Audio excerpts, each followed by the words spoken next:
Pense nisso. Se Deus é todo-poderoso, amoroso e justo, por que Ele não intervém em momentos de dor e sofrimento?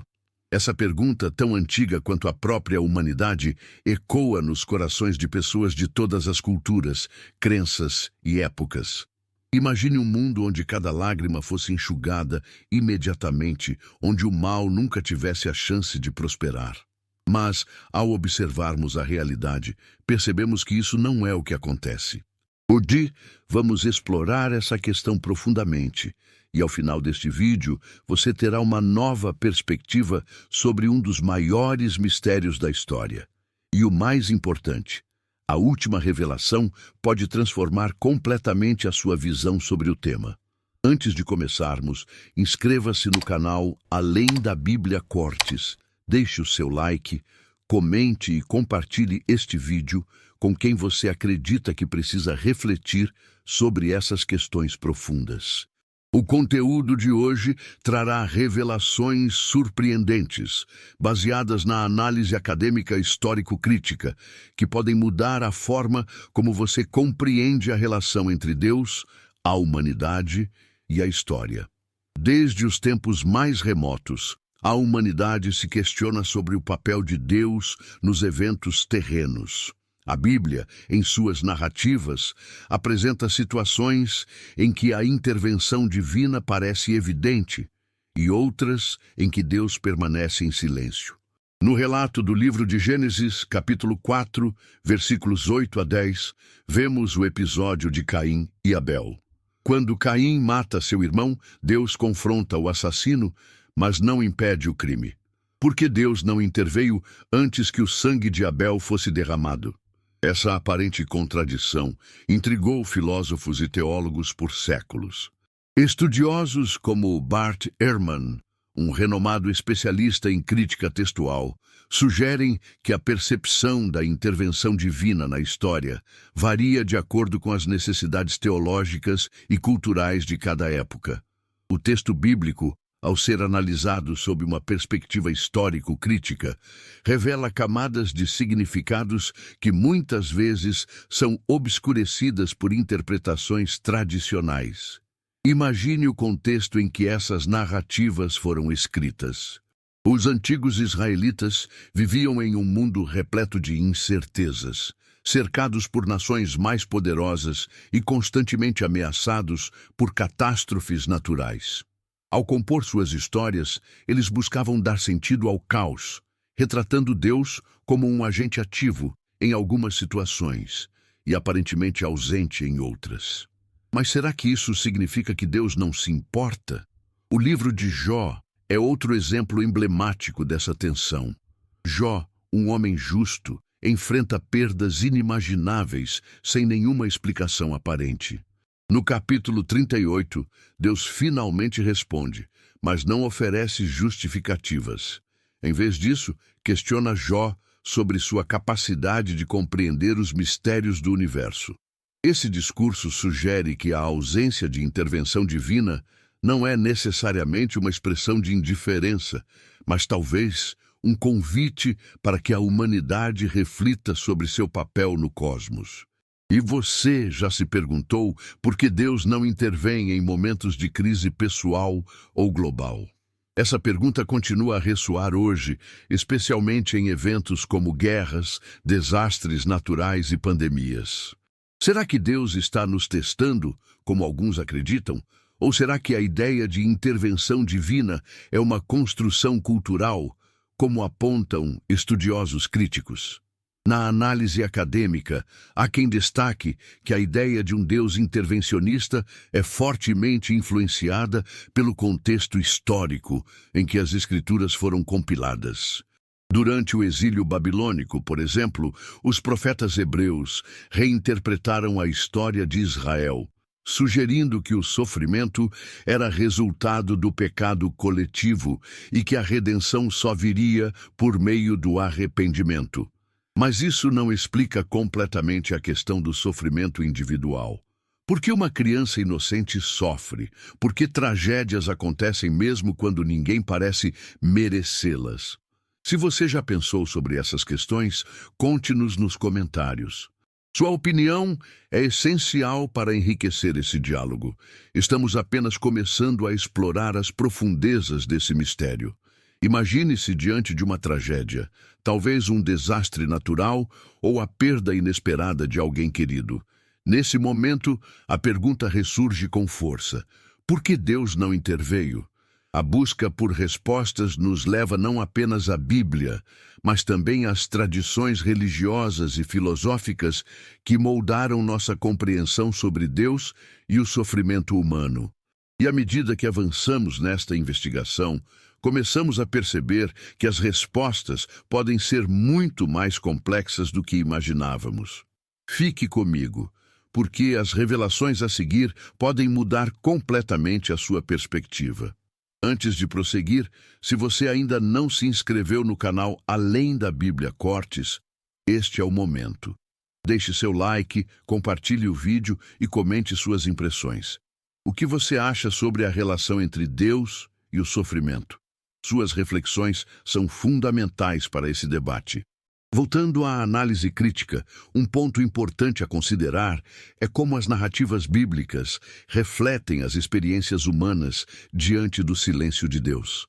No livro de Êxodo, capítulo 3, versículos 7 e 8, Deus diz a Moisés que ouviu o clamor dos israelitas e desceu para libertá-los da escravidão no Egito. Esse episódio é frequentemente citado como uma prova da intervenção divina. No entanto, há um detalhe que merece atenção.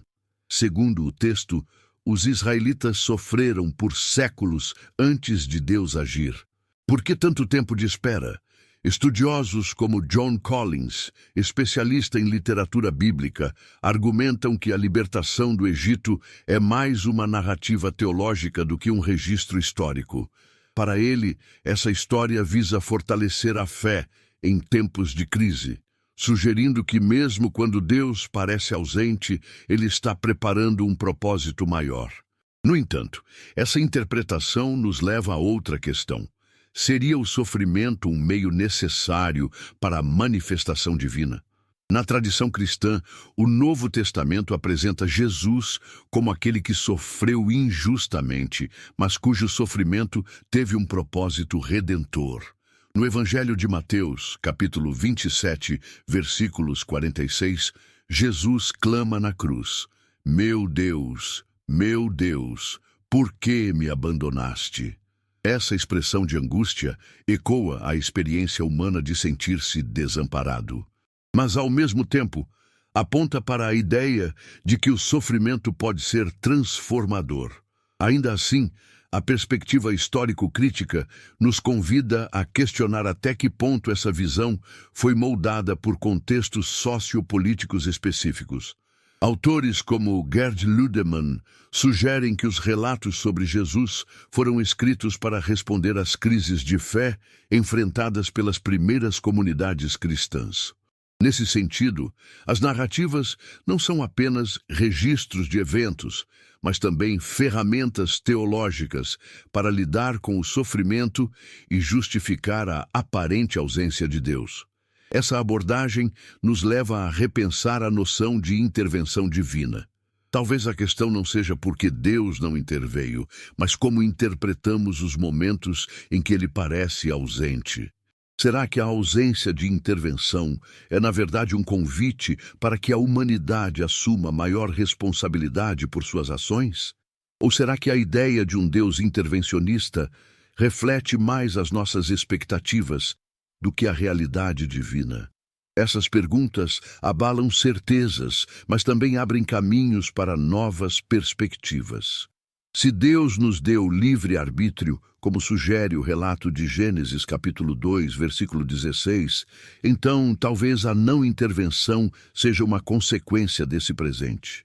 Afinal, liberdade implica responsabilidade, e responsabilidade exige enfrentamento das consequências. No entanto, essa explicação não elimina a angústia diante do sofrimento. Filósofos como Epicuro, na antiguidade, já questionavam como um Deus todo-poderoso e bondoso poderia permitir o mal. Essa é a chamada questão do mal, que permanece sem uma resposta definitiva. Mas e você? O que pensa sobre isso? Deus nos testa, nos ensina ou simplesmente permite que a história siga seu curso? Deixe sua opinião nos comentários.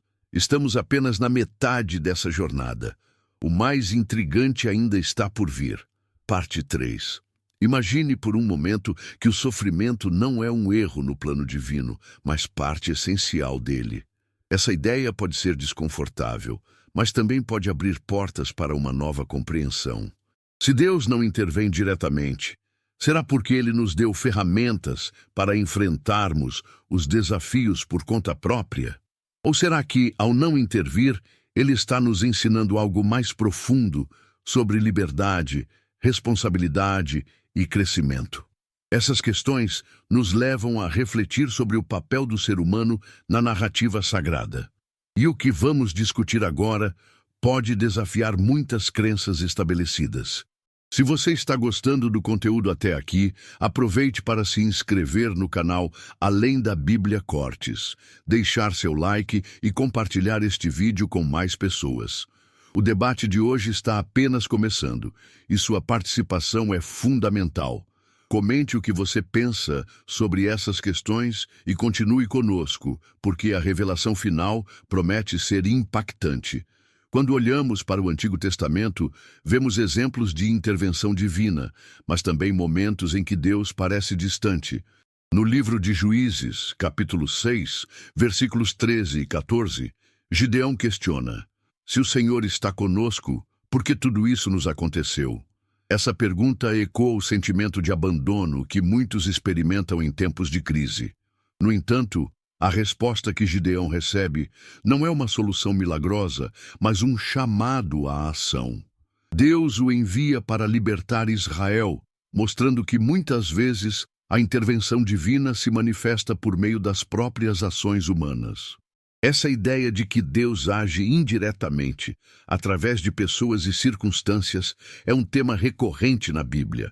No livro de Ester, por exemplo, Deus nem sequer é mencionado diretamente, mas sua presença é sentida em cada detalhe da história. Isso sugere que a ausência de intervenção visível não significa necessariamente a ausência de Deus. Mas essa interpretação é suficiente para estudiosos como Richard Elliott Friedman, autor de Who Wrote the Bible? A narrativa bíblica reflete uma evolução teológica. Os textos mais antigos retratam um Deus altamente intervencionista, enquanto os escritos posteriores enfatizam a responsabilidade humana. Isso levanta uma questão intrigante. Será que a ideia de um Deus que não intervém é, na verdade, um reflexo do amadurecimento espiritual da humanidade? No Novo Testamento, encontramos outra perspectiva sobre o sofrimento. O apóstolo Paulo, em sua carta aos Romanos, capítulo 8, versículo 18, declara que os sofrimentos do tempo presente não podem ser comparados com a glória que há de ser revelada. Essa visão sugere que o sofrimento tem um propósito transcendente, algo que só será plenamente compreendido no futuro. Mas será essa uma resposta satisfatória para quem vive a dor no presente? Estudiosos como Bart Ehrman, em seu livro Deus, um Problema, argumentam que essa perspectiva futurista pode funcionar como um mecanismo de consolação, mas não resolve a questão fundamental. Para Ehrman, a ideia de um Deus que permite o sofrimento desafia a lógica de um ser todo-poderoso e amoroso. Isso nos leva a considerar a possibilidade de que os textos bíblicos não oferecem respostas definitivas, mas sim ferramentas para refletirmos sobre a condição humana. Será que a verdadeira mensagem da Bíblia é nos convidar a sermos co-criadores do mundo, assumindo responsabilidade pelo bem e pelo mal? Essa interpretação encontra respaldo em passagens como o livro de Gênesis, capítulo 1, versículo 28, onde Deus dá ao ser humano o domínio sobre a criação. Nesse sentido, talvez a ausência de intervenção divina seja, na verdade, um apelo para que usemos nossa liberdade de forma consciente e ética. Mas isso levanta outra pergunta. E quando a injustiça parece esmagadora? Quando o mal prevalece e os inocentes sofrem? Nesses momentos, a fé na justiça divina é testada ao limite.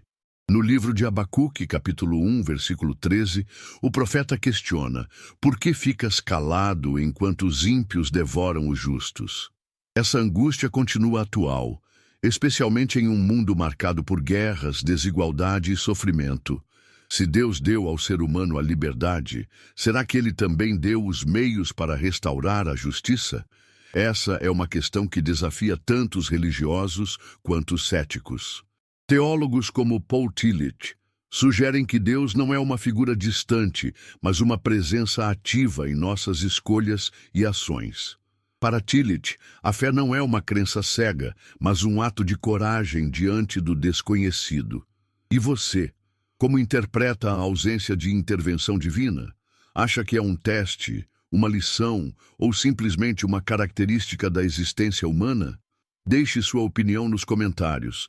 Estamos nos aproximando do ponto mais revelador desta jornada.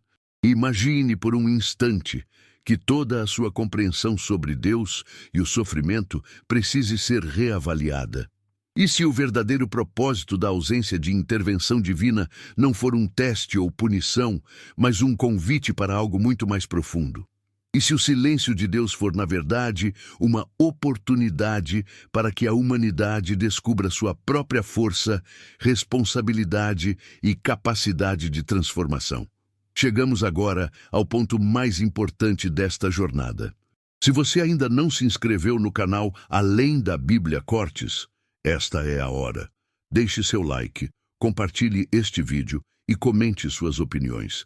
Estamos prestes a mergulhar na revelação final e você não vai querer perder. Ao analisarmos a Bíblia com uma lente crítico-histórica, percebemos que a ausência de intervenção divina muitas vezes funciona como um espaço de aprendizado e crescimento. No livro de Eclesiastes, capítulo 3, versículos 1 a 8, somos lembrados de que há um tempo para tudo. Tempo de plantar e tempo de colher, tempo de chorar e tempo de rir. Esse texto sugere que o sofrimento e a alegria são partes inevitáveis da experiência humana e que talvez o propósito divino seja nos ensinar a encontrar equilíbrio mesmo em meio ao caos. Mas há algo ainda mais profundo nessa reflexão. Quando olhamos para as Escrituras, percebemos que os momentos de maior transformação surgem justamente em tempos de crise. No livro de Atos dos Apóstolos, capítulo 7, encontramos o relato do martírio de Estevão, que mesmo diante da morte, manteve sua fé.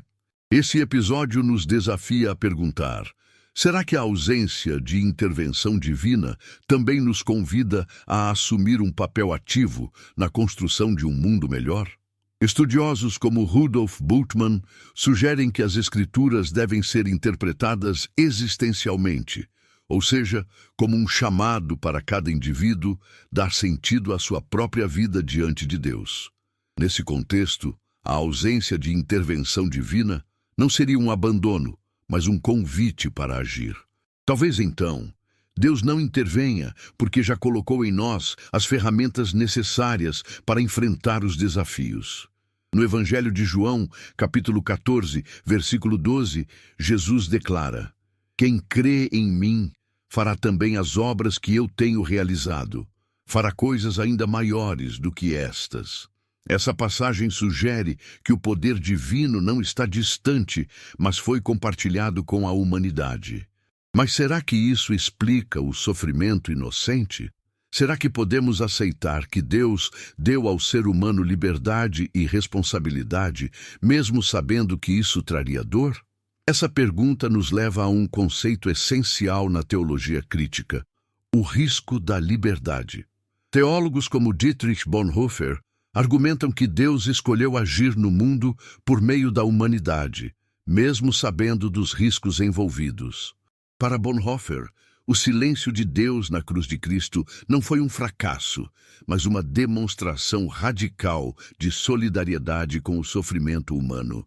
Essa visão nos desafia a abandonar a ideia de um Deus mágico que resolve todos os problemas instantaneamente e abraçar a imagem de um Deus que caminha ao nosso lado, compartilhando nossas dores e nos inspirando a agir.